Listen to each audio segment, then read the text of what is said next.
The Specter of Communism in Hawaii, 1947 to 1953. Chapter 4, Politics in Hawaii, 1948. The communist issue had a significant impact on Hawaii's politics in the years following World War II, particularly in 1948. To understand the situation in 1948, it's important to look back at 1946. Hawaii, like much of the country, was affected by the CIO's Political Action Committee, PAC, in 1944 and 1946. The success of the PAC in 1944 made both friends and enemies acknowledge the impact that organized union voting could have on the political process. The PAC was supposed to be nonpartisan, but it had closer ties to the Democratic Party than to the Republicans. However, it was the endorsement of Republican delegate Joseph R. Farrington by the PAC that sparked anti-communist sentiments in the 1946 election. The endorsement was criticized by both Republicans and Democrats. Many Republicans were upset that Farrington, the incumbent for the territory's most important elective office, did not reject the endorsement.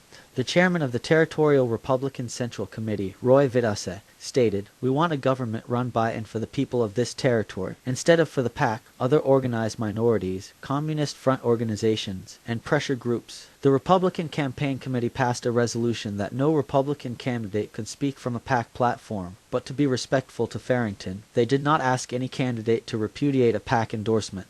Farrington himself did not speak much about the endorsement, which was frequently brought to his attention by the advertiser. It was unclear whether the advertiser's opposition was due to political philosophy or to the fact that Farrington was owner and publisher of the rival Star Bulletin. On the eve of the primary election, Farrington finally spoke out on the endorsement, making it clear that he accepted support from all groups and that he did not endorse their principles by accepting their endorsement. Farrington explained, "The action of this committee, PAC, involves nothing more or less than an endorsement of the record I have made and the position I have taken on statehood for Hawaii." Farrington's approach was challenged when Time magazine published an article saying that Moscow radio urged U.S. voters to vote for PAC-backed candidates. The advertiser then printed a daily box with the heading "Moscow supports these Oahu candidates," which listed the 16 endorsed candidates of the PAC, 13 Democrats and 3 Republicans. Despite this, Farrington won the general election with 45,770 votes compared to 37,210 for his Democratic opponent, William Borthwick. However, Farrington's margin had dropped significantly from the primary, where he received 41,735 votes compared to 22,734 for Borthwick. Farrington carried the burden of the PAC's endorsement for the rest of his life, but it was a testament to his political popularity that he was able to carry it as easily as he did. The PAC endorsement of Farrington was a volatile and divisive issue in the Democratic Party. William Borthwick, the Democratic candidate for delegate to Congress, was a political ally of Governor Steinbach, who had appointed him as Territorial Tax Commissioner. The governor toured the islands with Borthwick in 1946 in support of his election, and both men were upset with the failure of the ILWU, through the PAC, to endorse the Democratic candidate. Ed Berman, one of the most interesting individuals in Hawaii's labor history, carried the burden of attacking the PAC on the endorsement issue. Berman had lived in Hawaii since 1931 and was involved in union activities from 1935 to 1938. He served as the editor of the labor newspaper The Voice of Labor and regional director of the United Cannery and Packing House Workers of America, UCAPAWA, of which the ILWU was the descendant in the agricultural field in Hawaii. Berman also served as a regional director for the CIO in Hawaii. After the disastrous Inter-Island strike in 1938, Berman went to the West Coast where he worked as a longshoreman and attended law school at night at the University of San Francisco. Upon his return to Hawaii after the war, personal animosity between Berman and ILWU leaders Jack Hall and Jack Kawano prevented him from assuming any significant role in the local labor scene, a fact he was said by many to have resented deeply. Berman charged that a deal had been struck between the ILWU and Joseph Farrington, a charge that was echoed a year later in Izuka's Truth About Communism in Hawaii. The morning before the general election, the advertiser printed a photostatic copy of a report by Marshall McEwen, chairman of the PAC. In the report, McEwen stated that the Star Bulletin had given the PAC favorable coverage in its news columns and suggested that the situation be kept in mind for future elections. This was seen by many as proof that a deal had been made. The PAC's record in the 1946 election in Hawaii was mixed. They endorsed 34 candidates, 30 Democrats and 4 Republicans, and 20 of those candidates were successful while 14 lost. In the important races for delegate to Congress and mayor of Honolulu, the PAC-backed candidates were winners. Farrington won his race and Johnny Wilson returned to the mayor's office after defeating Republican Monty Richards by a mere 16 votes. In the Territorial Senate, PAC-endorsed candidates won 3 of 6 races. In the Territorial House, they won 12 of 20 races, and in the contests for the Oahu Board of Supervisors, they won 3 of 6. Throughout that election campaign, Hawaii was in the midst of the most significant strike in its history, the 1946 Sugar Strike, which lasted 78 days from September 1 to November 19, 1946. The International Longshore and Warehouse Union, ILWU, successfully achieved wage increases and ended the semi-feudal perquisite system. During the Sugar Strike, ILWU Longshore President Jack Kawano had a dispute with Ed Berman. In an effort to maintain unity, Kawano warned the ILWU rank and file that he had come to his attention that Berman had been spreading dissension among the striking sugar workers and was representing himself as a member of the ILWU. Kawano went on to accuse Berman of having deserted the labor movement during its hour of need and profiteering on the sale of food to the ILWU for striking workers and their families. In an interview with the author on July 10, 1973, Berman was adamant that these accusations were false. He claimed that in 1946 he was preparing to take the Hawaii bar examination and was working for a food broker named Vivian Scoop Culver, which was the sole means of support for him and his family. He said he had entered into a business deal to sell powdered milk to the ILWU, and Kawano had fabricated a story to make Berman look bad. Another bitter episode in the aftermath of the 1946 election was the request by Governor Steinbach that Jack Hall resign from his position as a member of the Honolulu Police Commission. Steinbach demanded Hall's resignation because of a public statement Hall made about Judge Philip L. Rice of Kauai. Rice had issued an injunction against striking workers of the Liu Plantation Company during the 1946 sugar strike, and Hall accused Rice of a conflict of interest because he had represented that company and many other Big Five companies as legal counsel. Governor Steinbach felt that such criticism of a judge by a member of the police commission was ethically incorrect. Hall's response was quick and searing. While my statement regarding Judge Rice is ostensibly the reason for your requesting my resignation, I firmly believe that there exists a more compelling reason. That reason is the refusal of the Political Action Committee, PAC, to support the candidacy of Mr. William Borthwick for delegate to Congress. It is common knowledge that Mr. Borthwick was your hand-picked candidate to run against Delegate Joseph R. Farrington, against whom you are said to be carrying on a personal vendetta. While I am not an officer or official of the PAC, on many occasions you requested me to use my influence in obtaining PAC support for Mr. Borthwick or, at least, to have PAC support withdrawn from Delegate Farrington. I am sure you knew at the time that had I been inclined to comply with your request, I should have been specifically in violation of the statutes which prohibit political activity by a police commissioner. Because of your continued pressure on me for support of Mr. Borthwick's candidacy, and because of the implication that I owed you such support in view of your appointing me to the police commission, I have for some time been giving serious consideration to the severing of my association with your administration. Hall also resigned as a member of the Labor and Industrial Relations Appeal Board, although he was under no official pressure to do so. The bitterness that existed between Hall and Governor Steinbach became the basis of charge and countercharge for years to come. This was the backdrop for the 1948 political season, and a change in ILWU tactics was called for. The ILWU dropped the PAC as a vehicle for political influence and moved into the Democratic Party to attempt to guide its destiny in the interests of the Union. The announcement that the PAC was turning to educational concerns was met with skepticism, including an editorial in the Garden Island newspaper asking, "You wouldn't kid us, would you, PAC?" By the beginning of 1948, warnings were found in the newspapers about the ILWU's move into the Democratic Party. Two longtime Democrats, David K. Trask, territorial chairman of the Central Committee, and Senator Harold Rice of Maui, wrote a joint letter to the Central Committee asking it to deal with the communist threat to the Democratic Party. The response was a ringing denunciation of communism, which the Central Committee described as a philosophy that aimed for disunity, injustice, chaos, defenselessness, calamity, and slavery throughout the United States. The proclamation declared that any member of the Democratic Party of Hawaii who shall affiliate with the Communist Party will, in accordance with our rules, be expelled from our party. On January 13, 1948, the Oahu County Democratic Central Committee met and a resolution was tabled on the motion of John A. Burns. A month later, Burns introduced an alternative measure, condemning the current witch hunting and name-calling by which persons are branded. The resolution, though denounced by Ed Berman, passed by a vote of 34-3, revealing early conflict within the Democratic Party. This conflict intensified on Oahu as the ILWU drive to encourage its members to join precinct clubs was succeeding.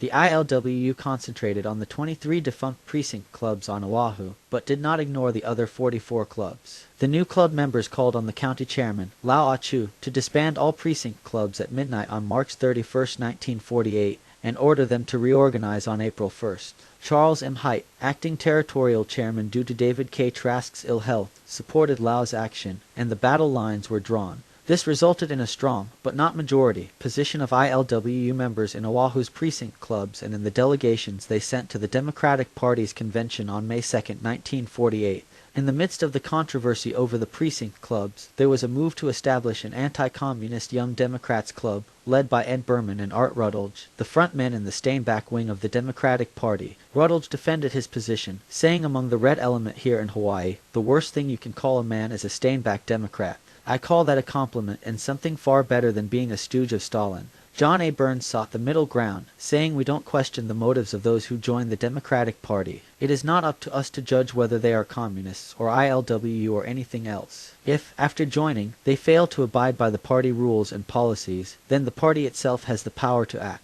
Charles M. Haight echoed a similar sentiment, saying I have repeatedly said that we have no objection to labor taking over the Democratic Party if they do it as Democrats first. I think your committee, responsible for organizing precinct clubs, led by Wilfred Oka, has done a bang-up good job. Unresolved protests eventually found their way into the Democratic Territorial Convention on May 2, 1948. Most were ultimately and anticlimactically resolved in favor of the reorganized clubs. 11 candidates for the Democratic Territorial Central Committee, however, were rejected for lacking the requisite 3 years of party membership, including 5 of the biggest names in the ranks of the ILWU: Jack Kawano, Ernest Arena, Levi Kiloha, Hideo Major Okada, and Antonio Rainier. Kawano, Arena, and Okada had been named as communists in the Izuka pamphlet. On the surface, the Democratic Party came out of their 1948 convention unified, but it was a subdued convention, and trouble was barely submerged. After the convention, it became quickly apparent that there was a serious threat of a bolt by the right wing of the Democratic Party. Ed Berman announced the formation of a group known as the Independent Democrats of Hawaii.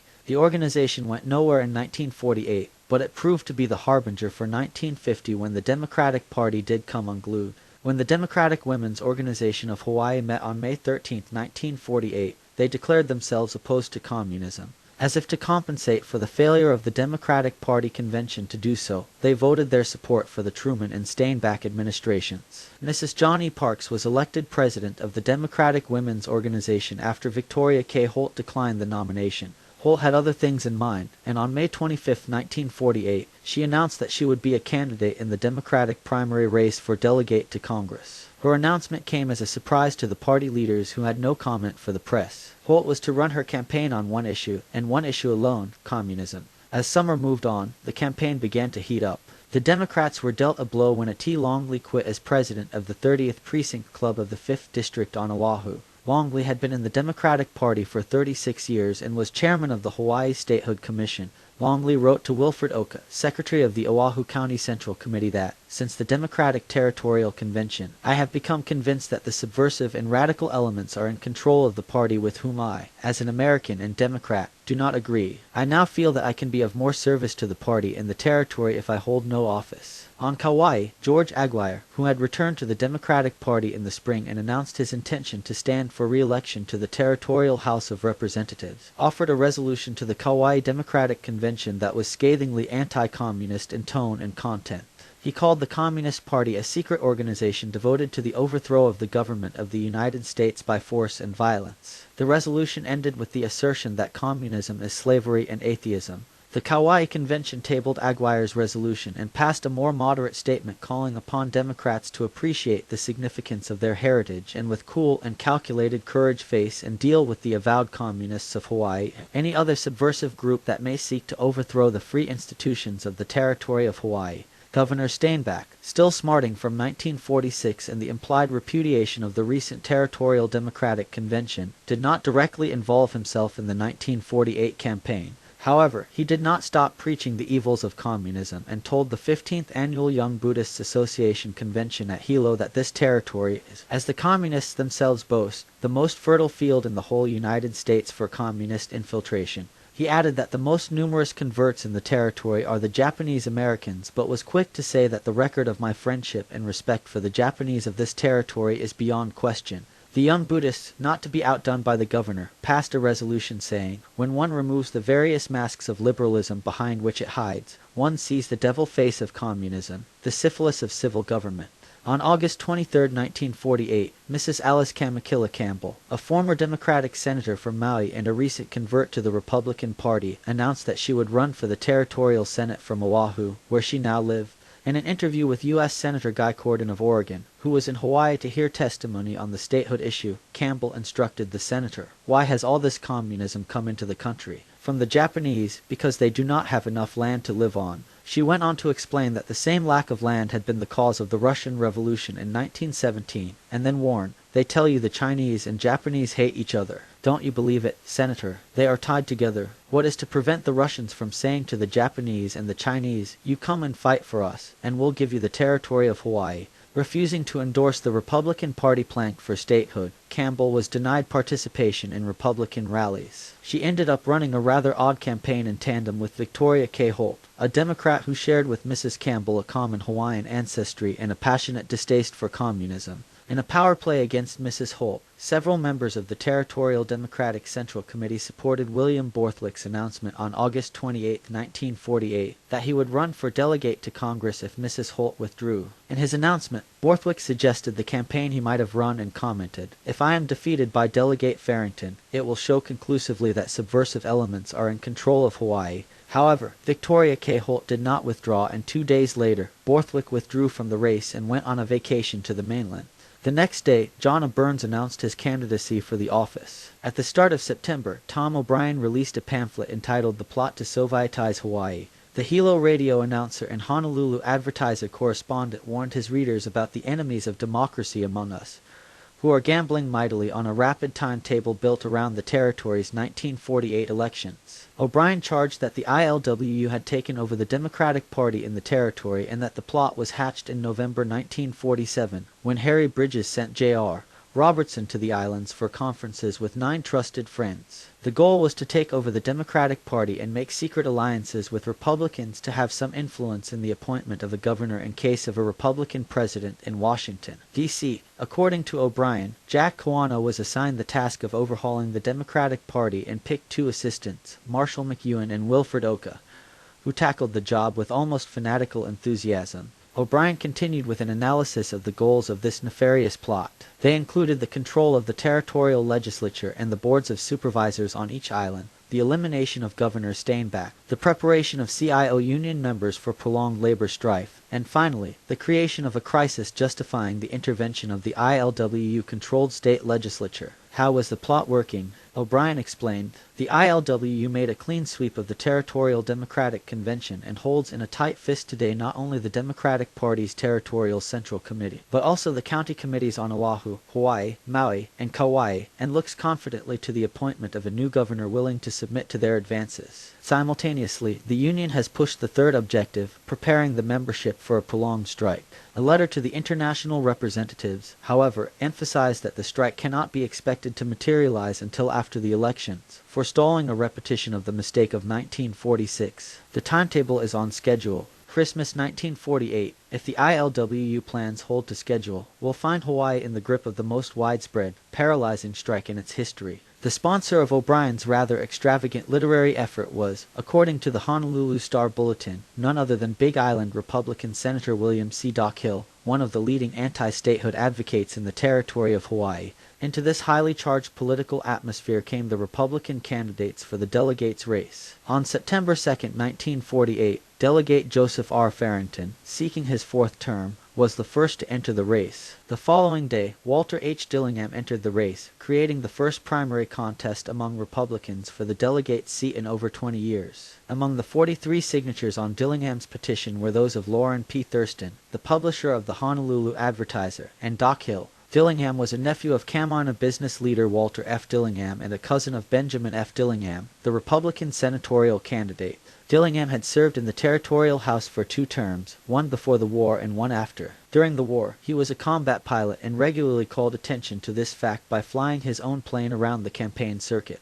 However, Soares, the chairman of the Territorial Republican Central Committee, was not pleased with Dillingham's entry into the race. He made it clear that he thought there was an understanding within the party that Dillingham would remain in the House. Dillingham's reason for running was simple and apparently compelling to him. He said, "My decision to run is based entirely upon patriotic reasons. I feel I can be of service to Hawaii and our country as delegate, and I can be counted upon to make an all-out fight against communism." At a Republican rally on September 18, 1948, Dillingham reached the peak of his campaign when he declared, "Today, America and our home islands are threatened by the Red Menace, and I want each and every citizen in these islands to know that I detest communism, whether it be in the ranks of labor or in the ranks of capitalism." On September 26, 1948, Dillingham made a misleading and irresponsible statement. "Today we are beset with strikes on most every hand. Our waterfront is tied up. Our mass transportation service of buses is tied up by strike. The telephone system throughout the islands has been struck. These strikes are caused by the mother of the pack, the un-American, irresponsible, labor agitators who have brought their curse to these islands of ours." Of the strikes mentioned, only one involved the ILWU, and that was on the West Coast, not in Hawaii. Although a West Coast shipping tie-up affected Hawaii's business, it was not fair to blame Hawaii's labor leaders. The 2 other strikes were both by AFL unions, and their leaders were anti-communist. Farrington continued to face demands from the advertiser that he retroactively repudiate the 1946 PAC endorsement. This was not a new issue, as editorials to that effect had been in Thurston's paper since early spring. Farrington made it clear that communists would find no comfort in his presence. At a precinct club meeting on Oahu, he criticized the advertiser for its false and malicious charges concerning my sympathy with subversive interests. Farrington urged the group to vote Republican to get a clean house by sweeping out the rats, rubbish, and Reds. On several occasions, Farrington repeated his 1946 position that his endorsement by PAC did not involve any adoption of their views. They had simply bought his position and leadership on the issue of statehood. Former delegate to Congress, Victor S.K. Houston, provided some perspective on the issue by observing that Farrington was being attacked because 2 years prior he did not denounce the endorsement given to him by the CIO PAC before the last primary. Houston noted that many Republicans had also sought this endorsement. In the meantime, the Burns-Holt race continued, with Burns focusing on bread and butter issues and Holt running against the Red Menace. Holt warned the voters that the communist situation in the islands was dangerous and promised that if elected, her first step would be to have a congressional committee investigate the situation. The bulk of the Democratic Party demanded that Victoria Holt name names in connection to her charges of communism. She always temporized, saying that she would do so at the proper time and assuring those who would listen that she had contacts in Washington and elsewhere. When pressed to name names, Holt finally responded that at an April meeting of the County Central Committee, Art Rutledge had named a half-dozen or so communists who were present. Holt pointed out that 150 people had heard Rutledge make these assertions and nobody sued him. In an interview with the author, Rutledge confirmed that he had pointed his finger at several people in the room and said, you, and you. Art Rutledge's comments on Victoria Holt at the time of the campaign were somewhat enigmatic. "Mrs. Holt is a fine lady and I have nothing against her," he told the advertiser. "She has been a good Democrat for many years, but it is my opinion that she has been taken in by a person who was once a communist, and who now states that he doesn't want to be one, but who privately wants to get back with them," he added. Although Rutledge was not explicit in 1948, he told the author in 1974 that his reference was to Ed Berman. The primary campaign neared its conclusion, with the featured players remaining true to their chosen roles. Republican Walter H. Dillingham and Democrat Victoria K. Holt, along with the Honolulu Advertiser, rode the communist issue for all it was worth. Republican Joseph R. Farrington and Democrat John A. Burns, along with Farrington's Honolulu Star Bulletin, sought to keep the communist issue on the back burner. There was a last-minute flurry when the Honolulu Advertiser published an 11th-hour statement by Robert K. McKinney, Jr., former president of the ILWU Pineapple Local 152, containing a number of accusations relative to the communist influences he had seen in action within the ILWU and the PAC, both of which he had served as an officer. But the featured charge in McKinney's statement was his assertion that there had indeed been a deal between the ILWU and Joseph R. Farrington. It was not novel to see political support exchanged for past favors, But when the added ingredient of communism was thrown in, it became a sinister brew to many. Once again, the attempt was being made to paint the delegate with a red brush. McKinney ended his statement with a flourish. I broke with the ILWU because its policies were and still are communistic. I have been asked to go back with the ILWU, but I absolutely refuse because I will have nothing to do with a bunch of communists. For the same reason, I refuse to speak for the Democrats. Delegate Farrington's response was predictable. He called the appearance of the McKinney statement a sneak attack by his opponent in exactly the character he predicted. It exposes in full the shameful methods being employed in the effort at the election of my Republican opponent. McKinney is not telling the truth. Knowing something of his past record, I strongly suspect that his statements are prompted by considerations that, to say the least, are improper. McKinney had been suspended from the ILWU in May 1947 and was later tried and expelled from the Union for malfeasance. At the time, McKinney insisted that it was all a communist plot. The event was not given a great deal of public attention. It should be remembered that this took place 6 months before the Armistice Day speech of Governor Steinbach and the appearance of the Izuka pamphlet. McKinney later went to work for the AFL, and that union openly sought to use him to lure pineapple workers away from the ILWU. Whether McKinney quit the ILWU or was kicked out is not really important. The important thing is that there was no love lost between this man and his former union, and the ILWU's Robert McElrath dismissed the McKinney statement as just another smear attack. The primary results in Hawaii demonstrated that the voters did not see a clear and present danger in the specter of communism. In the delegate races, Farrington defeated Dillingham with a margin of 49,864 to 32,686. John A. Burns defeated Victoria K. Holt with a margin of 7,977 to 5,021. In other races on Oahu where the communist issue was extensively raised, Alice K. Campbell finished last in a 5-way race for the Republican nomination for the Senate. She was beaten by a margin of more than 6-1 by the leader, Benjamin F. Dillingham, who did not share his cousin's obsession with communism, and by more than 3-1 by the 4th-place finisher. On the Democratic side, the most active anti-communist candidate for the Territorial Senate was James G. Needles. Needles insisted on having the American flag prominently displayed wherever he spoke and finished 5th in a 6-way race, trailing the leader, Arthur Trask, by a 7-1 margin and the 4th-place finisher by 3-1. The only candidate Needles managed to defeat was J.P. Petrosky, an avowed leftist who campaigned on the assumption that anyone to the right of Henry Wallace was a fascist. Footnote: Henry Wallace was not an issue in Hawaii as the citizens of Hawaii were ineligible to vote in the presidential election. However, the Democratic Party of the Territory of Hawaii faced similar challenges as the mainland Democratic Party, as Wallace's Third Party movement created tension within the party. Wallace had a strained relationship with the Communist Party due to their open membership in the Communist Party of the United States of America. He verbally defended the right of the Communist Party to express their opinions under the protection of the Constitution.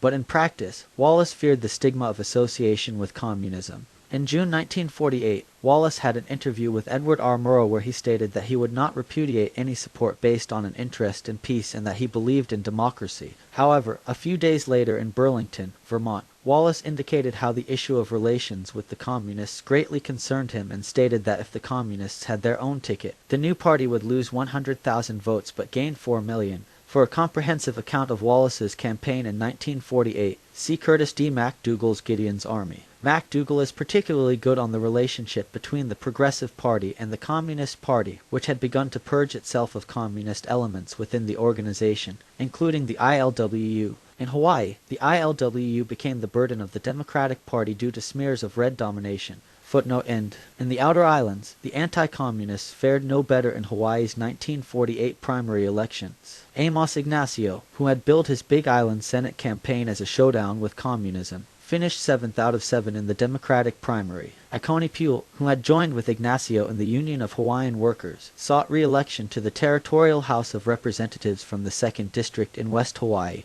He finished 5th out of 6 candidates. George Aguirre of Kauai, who was known best for his role in the 1947 organizational deadlock in the Territorial House of Representatives, sought re-election in Kauai's 6th District. Aguirre, who had first left the Democratic Party at the time of the Ignacio Revolt and later returned, campaigned almost exclusively on the communist issue. He lost, finishing 11th out of 11 candidates. After the primary in 1948, virtually nothing was said about the communist issue for the remainder of the campaign.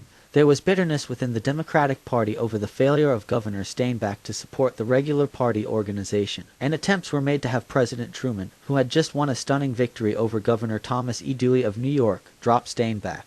William H. Ewing of the Star Bulletin's Washington Bureau reported that the Truman administration was not pleased with Steinbach but was even less inclined to give any encouragement to his opponents. Governor Steinbach was safe for a while longer, and the Democratic Party of Hawaii was still nominally united. All-out internecine warfare would not come until 1950, when the communist issue provided the dynamite that exploded any remnant of unity.